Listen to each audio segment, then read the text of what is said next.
নমস্কাৰ মই মোৰ সকলো জ্যোতিষ অনুৰাগীক মোৰ ফালৰ পৰা সম্ভাষণ জনাইছোঁ। মই আপোনালোকৰ লগত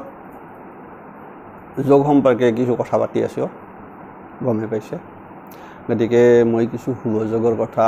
পাতি আছোঁ, কিন্তু তাৰে মাজেদি বহুকেইজনে এটা যোগৰ কথা সুধি আছে, সেইটো কেমন দ্ৰুম যোগ বুলি কয়। কেমন দ্ৰুম যোগ বিষয়ে জানিব বিচাৰিছে। একচুৱেলি সেই যোগটো শুভ যোগত ধৰা নাযায়, সেইটো অশুভ যোগ। এইকাৰণে তথাপিতো যিহেতু বহুকেইজনৰ পৰা আহিছে, এইকাৰণে আজি মই সেই বিষয়ে কিছু কথা কৈ দিম আপোনালোকক। কথা হ'ল,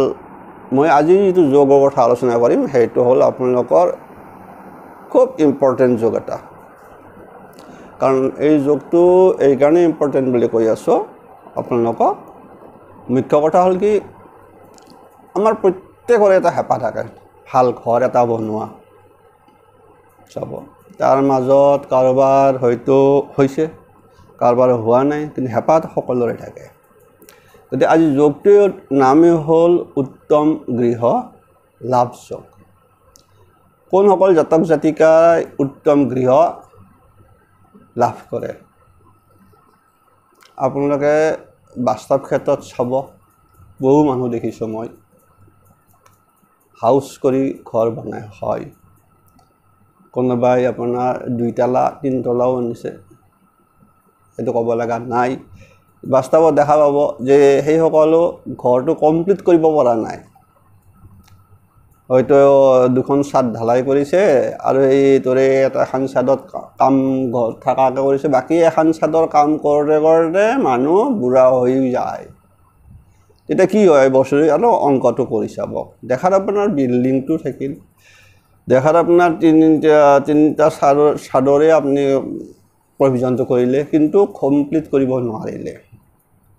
তাৰ ফলত এটা সময়ত ঠিক সেনেকৈয়ে আপুনি থাকিব লগা হয়। এখন ছাদত যি বনালে, তেতিয়া কি হয়, এইটো কি বুলি ক'ম আমি, কওক। এইটো আপোনাৰ দেখাত হয় আপোনাৰ 3 তলা বিল্ডিং আছে, কিন্তু বাস্তৱত দেখা পাব আপোনাৰ এখন ছাদহে কৰিছে, বাকীখিনি নাই। আৰু সেই বাকীখিনি ছাদৰ কাম কৰোঁতে কৰোঁতে আকৌ 10-15 বছৰ গুচি যায়। আৰু কেতিয়াবা দেখা যায় নহয়ে। তাৰ অৰ্থাৎ কি হ'ল, এইকাৰণে কৈছোঁ যে উত্তম গৃহ যোগ কোনটোক কৈছে, যিটো ঘৰ আপুনি ধুনীয়াকৈ পৰিপাটিকৈ বনাইছে। এই আছাম টাইপৰে হওক বা বম্বাই টাইপৰে হওক বা আপোনাৰ 3 ষ্টৰী বিল্ডিঙে হওক, কিন্তু কমপ্লিট কৰি যেতিয়া আপোনাক সুন্দৰভাৱে সজাই পৰাই ল'ব পাৰিছে, সেইটোকে উত্তম গৃহ বুলি কোৱা হয়। বা যে এজন আপোনাৰ 3 তলা বিল্ডিংটোৱেই নহয়, একচুৱেলি আপুনি বাসস্থান কৰা যিটো ঘৰ, সেইটো আটমটকাৰিকৈ সুন্দৰভাৱে নিজৰ মনোভূতভাৱে যেতিয়া আপুনি সম্পূৰ্ণ কৰিব পাৰিব বা ৰং চং কৰে, সেইটোৱে শুভ উত্তম গৃহ বুলি কোৱা হয়। মুখ্য কথা হ'ল কি, আমাৰ কুণ্ডলীত এই যোগটো থাকি যায়, সেইসকল জাতকৰ এই এনেকুৱা আধা বন্ধা ঘৰ নহয়, কমপ্লিট ঘৰ হয়। এই যদি 2 তলাও বনায়, 2 তলীয়া ঘৰটোও কমপ্লিট হ'ব। আৰু যিসকলে আছাম টাইপৰ বনাইছে, সেইসকলে আছাম টাইপৰ ঘৰটোও সুন্দৰভাৱে কমপ্লিট হ'ব। আৰু যিসকলে আপোনাৰ বম্বাই টাইপৰ বনাইছে, সেইসকলৰো সেইটোৱে হ'ব এই যোগ থাকিলে। সেইকাৰণে এই যোগটোৰ নামেই কোৱা হৈছে যে উত্তম গৃহ লাভ যোগ। যে অৰ্থাৎ যিসকল জাতক জাতিকাৰ চতুৰ্থপতি যদি চাব মনত ৰাখিব, এইটো কথা কৈছোঁ যে আমাৰ গৃহ হওক, গৃহ লাভ হওক, মাটি লাভ হওক, যান বাহন যোগ লাভ হওক, চব চতুৰ্থ স্থানৰ পৰা বিচাৰটো হয়, যিটো আমি মিত্ৰস্থান বুলি কওঁ। বা আপোনাৰ ভাল বন্ধু বান্ধৱ হওক বা কি হওক, ঠিক সেইটো চতুৰ্থ স্থানৰ পৰাই কৰা হয়। আগতে এটা আমি কৈছোঁ যে যান বাহন যোগ আপোনালোকে পাইছে। গতিকে আজিটো হ'ল গৃহ লাভ যোগ, উত্তম গৃহ লাভ যোগ। ঠিক এইটোতো সেই একেই থিয়ৰী প্ৰায়। অৰ্থাৎ কোৱা আছে যে চতুৰ্থপতি যদি শুভ গ্ৰহৰ লগত যুক্ত হয়, শুভ গ্ৰহৰ লগত যুক্ত হৈ লগ্নৰ কেন্দ্ৰ বা কোণত অৱস্থান কৰে এটা গমেই পালে আপোনালোকে মই আগৰ ভিডিঅ'বিলাকত কৈয়ে দিছোঁ বাৰে বাৰে সেইটো ৰিপিট নকৰোঁ যদি যিসকলে চোৱা নাই চাই ল'ব আগৰ ভিডিঅ' গম পাব কেন্দ্ৰ কাক কয় কোণ কাক কয় তথাপিও কৈ দিছোঁ কেন্দ্ৰ বা কোণত যদি থাকে অৰ্থাৎ আপোনাৰ কেন্দ্ৰ মানে এক ঘৰ চতুৰ্থ ঘৰ সপ্তম ঘৰ দশম ঘৰ আৰু কোণ বুলি কোৱাৰ লগে লগে পঞ্চম আৰু নৱম স্থান অৰ্থাৎ যদি চতুৰ্থপতি কোনো শুভ গ্ৰহৰ লগত যুক্ত হয় এই কেন্দ্ৰ বা কোণত থাকে অৰ্থাৎ আপোনাৰ লগ্নৰ পৰা সেই লগ্ন হ'ব পাৰে লগ্নটো থাকিলে কথা নাই তেতিয়াও আপুনি ধৰা যাব কেন্দ্ৰ বুলি গতিকে তাত থাকে আৰু এই শুভ গ্ৰহ বুলি কোৱাৰ লগে লগে আমাৰ নৈসৰ্গিক শুভ গ্ৰহ 4টা অৰ্থাৎ সেইকেইটা হ'ল আপোনাৰ বৃহস্পতি শুক্ৰ বুধ আৰু চন্দ্ৰ নৈসৰ্গিক শুভ গ্ৰহ তাতকৈ বেছি আটাইতকৈ শুভ হয় বৃহস্পতি তাতকৈ আৰু শুভ হয় এই যি ক'লোঁ ভাল ঘৰ এইবিলাকত সেইটো কিন্তু শুক্ৰ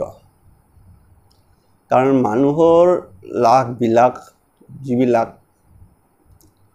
আতন্তৰেকে ৰাখা বা সজা বা খোজা মনোভাৱটো যিবিলাক জাতক জাতিকাৰ শুক্ৰ যদি শুভ ভাৱত থাকে এইবিলাক শুক্ৰই পৰিচালনা কৰে আপোনাৰ মুখ্যতঃ এই যে ভোগ বাসনাৰ পৰা আদি কৰি এইবিলাক চব শুক্ৰৰে তাৰ মাজত মানুহকো দেখুওৱা খোজা সুন্দৰভাৱে বনালে ঘৰটো বনাই পেলাই মানুহক দেখুওৱা যিটো হেঁপাহ আপোনাৰ গাড়ী এখন ভাল গাড়ী এখন লোৱাৰ যিটো হেঁপাহ এইবিলাক চব শুক্ৰ তাৰমানে বৃহস্পতিটো ভাল বুধো ভাল কিন্তু শুক্ৰ আৰু ভাল গতিকে সেইকাৰণে কৈছে যদি চতুৰ্থপতি যদি এই 4টা গ্ৰহৰ মাজত যদি সংযোগ হয় বিশেষকৈ বৃহস্পতিৰ লগত বা শুক্ৰ বা আপোনাৰ হ'ব যদি কেন্দ্ৰ বা কোণত থাকে তেনেহ'লে আপোনাৰ উত্তম গৃহ লাভ হ'ব গতিকে গমেই পালে এইটো প্ৰথম সূত্ৰ দ্বিতীয় সূত্ৰটো হ'ল কি যদি লগ্নপতি আৰু সপ্তমপতি ইয়াত কিন্তু আৰু সপ্তমপতি কথা আহি গৈছে আমাৰ সপ্তম স্থান চাব লাগে শুভ চাব যদি লগ্নপতি আৰু সপ্তমপতি লগ্নত অৱস্থান কৰে লগ্নপতি আৰু সপ্তমপতি যদি লগ্নত অৱস্থান কৰে এইটো মেইন কথা সেইবিলাকত হ'ব লগ্ন মানে নিজে গতিকে তাৰ লগত সপ্তমপতি আহি যদি লগ্নত থাকে তেতিয়া আপোনাৰ আনফালে চতুৰ্থপতি যদি শুভ গ্ৰহৰ দ্বাৰা দৃশ্য হয় সেইবাৰ আকৌ এই যি শুভ গ্ৰহৰ যোগ হৈ পেলাই আগৰটো সূত্ৰত আছিল দ্বিতীয় সূত্ৰটোত কৈছে কি যে চতুৰ্থপতি যদি শুভ গ্ৰহৰ দ্বাৰা দৃশ্য হয় তাৰমানে এই দৃষ্টি দি থাকে শুভ গ্ৰহৰ লগত চতুৰ্থপতি আনফালে লগ্নপতি আৰু সপ্তমপতি লগ্নত থাকিব লাগিব আৰু দ্বিতীয়তে চতুৰ্থপতি যদি য'ত থাকে তাত যদি এই চতুৰ্থপতিক লাগি যদি শুভ গ্ৰহৰ দ্বাৰা দৃশ্য হয় মই শুভ গ্ৰহৰ কথা কৈয়ে দিলোঁ 4টা তেতিয়াহ'লে এই যোগ হয় এই উত্তম আমাৰ গৃহযোগটো তেতিয়াই হৈ থাকে গতিকে এইবিলাক গম পালে চাই ল'ব নিজে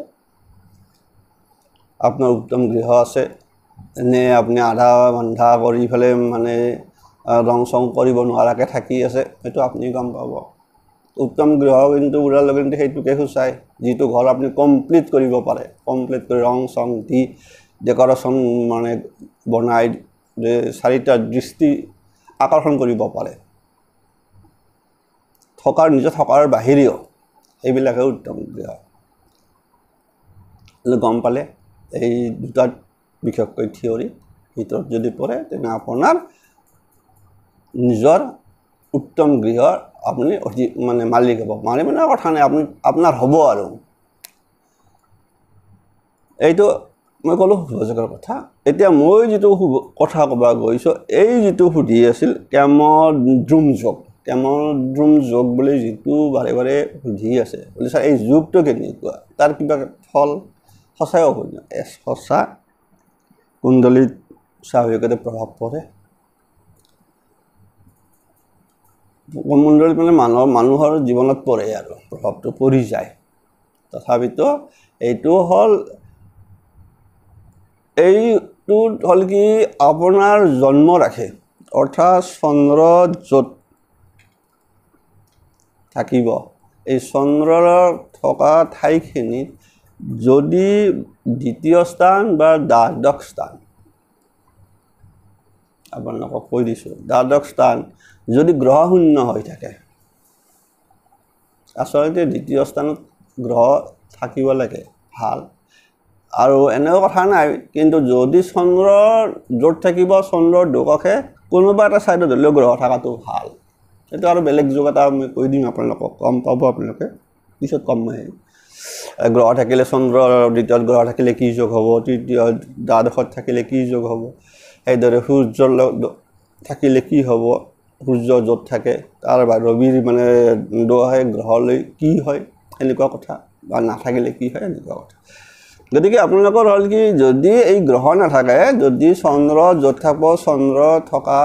অৰ্থাৎ আপোনাৰ জন্ম ৰাশিৰ দুকাষে যদি কোনো গ্ৰহ অৱস্থান নাথাকে তেনেহ'লে এই যোগটোৰ সৃষ্টি হয় যিটো যোগ কোৱা হৈছে কেমদ্ৰুম যোগ সেইটোকে কোৱা হয় আৰু ইয়াৰ ফলত কি কোৱা আছে ফলটো কোৱা হৈছে যে যদি এনেকুৱা হয় তেতিয়াহ'লে সেই জাতক বা জাতিকা জীৱন সম্ভ্ৰান্ত পৰিয়ালতে জন্ম গ্ৰহণ নকৰক কিয় আগৰ মতে ৰজাৰ ঘৰত জন্ম ল'লেও তাৰ অৱস্থা এটা সময়ত কাহিল হয় অৰ্থাৎ সেই জাতক কি আছে যে এই যুগত কি হ'ব পাৰে যে জাতক বিত্তহীন কাৰণ টকা পইচা হাতত নাথাকা হ'ব পাৰে সৎ পুত্ৰহীন জাতক প্ৰবাসী হয় অৰ্থাৎ নিজৰ জন্মস্থানৰ আঁতৰি গুচি যাব লগা হয় দৰিদ্ৰ হয় এই যে কথাটো হ'ল আন এটা কথা হ'ল যদি এই যোগটো থকাৰ লগত যদি কুণ্ডলীত যদি ৰাজযোগ থাকে তাতো কোৱা আছে চাব যদি কুণ্ডলীখনত ৰাজযোগ আপোনাৰ থাকে এইবিলাক ৰাজযোগটো আপোনালোকৰ হয়তো বহুতে নাজানে বা জানিব যে আমি যে কেতিয়াবা কওঁ যে নৱমপতি বা দশমপতি গ্ৰহ যদি পৰস্পৰে একেলগে থাকে বা ক্ষেত্ৰ বিনিময় কৰে নৱমপতি দশমত দশমপতি যদি নৱমত থাকে সেইটো কিন্তু আপোনাৰ ৰাজযোগ সেইটো উত্তম ৰাজযোগ আনফালে ৰাজযোগটো হ'ল যে কিছু ভালকৈ বুজাক আমি এতিয়া আমি স্বাভাৱিক কৰিছোঁ যে ৰাজযোগটো হ'ল যদি কেন্দ্ৰ আৰু কোণপতি যদি আপোনাৰ ৰাশি চক্ৰত কোনোবা এটা ৰাশিত থাকি যায় লগ হয় তেতিয়াও এটা যোগ হয় সেইটো ৰাজযোগ ধৰা হয় কেন্দ্ৰপতি আৰু কোণপতি অৰ্থাৎ এই যি কেন্দ্ৰ মই ক'লোঁ আৰু এই কোণ সেইকেইটাৰ দুটা গ্ৰহৰ মাজত যদি আপোনাৰ একেলগে থাকে অথবা পৰস্পৰ দৃষ্টি বিনিময় কৰে তেতিয়া এটা ৰাজযোগ সৃষ্টি হয় ৰাজযোগ সৃষ্টি হ'লে কুণ্ডলীখন আমি শুভ বুলি কওঁ আগতে কিন্তু যদি সেই ৰাজযোগ থাকি তাৰ লগত যদি এই যোগটো থাকে অৰ্থাৎ চন্দ্ৰৰ দুকাষে যদি গ্ৰহ নাথাকে তেনেহ'লে আপোনাৰ জীৱনত আপুনি বহুত কৰিব পাৰিব সেই যেই কেন্দ্ৰপতি কোণপতিৰ দশা অন্তৰ্দশা কালত আপুনি বহুত কৰিব পাৰিব পিছত লাহে লাহেকৈ আপোনাৰ কিন্তু সেই সম্পদ আপোনাৰ লাহে লাহে নোহোৱা হৈ যাব পাৰে যদি এই যোগটো থাকে কেমদ্ৰুম যোগ থাকে গতিকে এইটো কথা এনেকৈ কেমদ্ৰুম যোগটো ইমান এটা আমাক থৈ দিয়া গৈছে কিন্তু আনফালে এটা কথা কোৱা আছে যে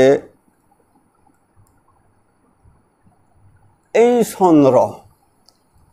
আৰু অথবা যদি আমাৰ লগ্ন এই চন্দ্ৰ অথবা লগ্নত যদি বৃহস্পতি দৃষ্টি পৰি থাকে চাব এইটো কথা কিন্তু চাব যে এই যোগটো কাটা এই যোগটো আপোনাৰ খণ্ডন হয় আমি সেইটো এনে কৈ দিব পাৰোঁ যে আপোনাৰ কেমদ্ৰুম যোগ আছে আপুনি ক'ত হ'ব আপোনাৰ মতে সেইটো কথা নহয় কিন্তু আজি হয় কালি হ'ব পাৰে কিন্তু যদি আপোনাৰ এই আপোনাৰ চন্দ্ৰৰ ওপৰত কি হয় যদি বৃহস্পতিৰ আপোনাৰ দৃষ্টি পৰে বৃহস্পতি ক'ত পৰিব লাগিব দৃষ্টি এই চন্দ্ৰ মানে ৰাশিৰ ওপৰত অথবা লগ্নৰ ওপৰত যদি লগ্নৰ ওপৰত বৃহস্পতিৰ দৃষ্টি পৰি যায় তেতিয়াহ'লে আপোনাৰ এই যোগটো আপোনাৰ কাটা যাব গতিকে গম পালে কেমান্দ্ৰুম যোগ খণ্ডন হয় কেতিয়া খণ্ডন হয় যদি আপোনাৰ বৃহস্পতিৰ দৃষ্টি আপোনাৰ এই চন্দ্ৰৰ ওপৰত পৰে অথবা আপোনাৰ লগ্নৰ ওপৰত পৰে তেতিয়াহ'লে এই কেমান্দ্ৰুম যোগটো খণ্ডন হয় গতিকে বহুতো জানিব বিচাৰিছিল এতিয়া গম পালে কিন্তু যোগটো সঁচা এটা আমাৰ অশুভ যোগ কেমান্দ্ৰুম যোগটো গতিকে আৰু তাৰ লগত মই ক'লোৱে তাৰ লগত যদি ৰাজযোগ থাকিলেও সেই ৰাজযোগৰো ফল আপুনি ভোগ কৰিও আপুনি ভোগ কৰিব নোৱাৰে কাৰণ এটা সময় ৰাজযোগৰ ফল আপুনি কৰি বহুত ওপৰত টকা পইচা লৈ যাব পাৰিব আৰু এই কেমান্দ্ৰুম যোগৰ কাৰণে কিন্তু আপুনি এটা সময়ত আকৌ দৰিদ্ৰ ব্যক্তিক লৈ পৰিণত হ'ব পাৰে জীৱনকালতে গতিকে এইটো চাব আৰু সেইকাৰণে এইবিলাক যোগ থাকিলে সাধাৰণতে কেমান্দ্ৰুম যোগ থাকিলে যদি চন্দ্ৰৰ কাৰণে হয় সেইকাৰণে সেইবিলাক জাতক জাতিকা সাধাৰণতে শিৱ মন্দিৰত বা শিৱলিংগত বিশেষকৈ গাখীৰ পানী বেলপাত দিয়াটো ভাল বিশেষকৈ চন্দ্ৰৰ দশা কালত বুজি পালে গতিকে খুব সফল পায় আৰু চাবও লাগে যেহেতু বৃহস্পতিৰ দৃষ্টি যে পূৰ্ণ দৃষ্টি বুলি কথা তাত কোৱা নাছিল কিন্তু চাব আৰু আমি সদায় কওঁ যে পূৰ্ণ দৃষ্টিৰো ভাগ আছে পূৰ্ণ দৃষ্টি আছে আপোনাৰ 3 পাত দৃষ্টি আছে 2 পাত দৃষ্টি আছে আৰু একদম দৃষ্টি নপৰাকেও আছে এইবিলাক পিছৰ কথা এৰিছো নিশ্চয় আপোনালোকে গম পালে এই যোগ দুটা এটা শুভ যোগ ক'লো আজি আন এটা অশুভ যোগ কৈ দিলোঁ গতিকে নিজে চাব থাকে একো নাই কেমান্দ্ৰুম যোগ হৈ থাকে মোৰো আছে মোৰো চন্দ্ৰ য'ত আছে তাত দশাহে গ্ৰহ নাই কিন্তু মোৰ চন্দ্ৰৰ ওপৰত কিন্তু বৃহস্পতিৰ দৃষ্টি আছে গতিকে কাটা গৈছে তাৰ ফলত বিশেষ একো অসুবিধা হোৱা নাই যদি মোক যদি কোনোবাই কয় আপোনাৰ হৈছে আৰে ভাই মোৰতো চন্দ্ৰৰ ওপৰত পূৰ্ণ দৃষ্টি পৰি আছে কাৰণ বৃহস্পতি য'ত আছে তাৰ পৰা পঞ্চমত চন্দ্ৰ হৈ আছে অৰ্থাৎ বৃহস্পতিৰ পৰা যদি এই চন্দ্ৰ যদি পঞ্চমত থাকে অথবা নৱমত থাকে তেতিয়া বৃহস্পতি পূৰ্ণ দৃষ্টি পৰে তেতিয়া সেনেকুৱা যদি আপোনাৰ আছে আপোনাৰ কাটা যাব কেমান্দ্ৰুম যোগটো আপুনি শুভ ফল পাব এৰিছ কিছু হ'লেও গম পালে গোটেইখিনিতো আৰু টানি নিব নোৱাৰি গতিকে আপোনালোকক বুজাই ক'লোঁ আজিলৈকে ইমানে নেক্সট আকৌ হয়তো আৰু যোগ আছে শুভ যোগৰ কথা ক'ম মই কৈ আছোঁ লাহে লাহে 2-এটা আজিলৈ ইমানে যিসকলে নতুনকৈ চাই আছে সেইসকলে ছাবস্ক্ৰাইব কৰিব ঠিক এনেকুৱা সৰু সুৰা 2-এটা আপোনালোকে তথ্য পাই থাকিব আজিলৈকে এৰিছোঁ ইমানে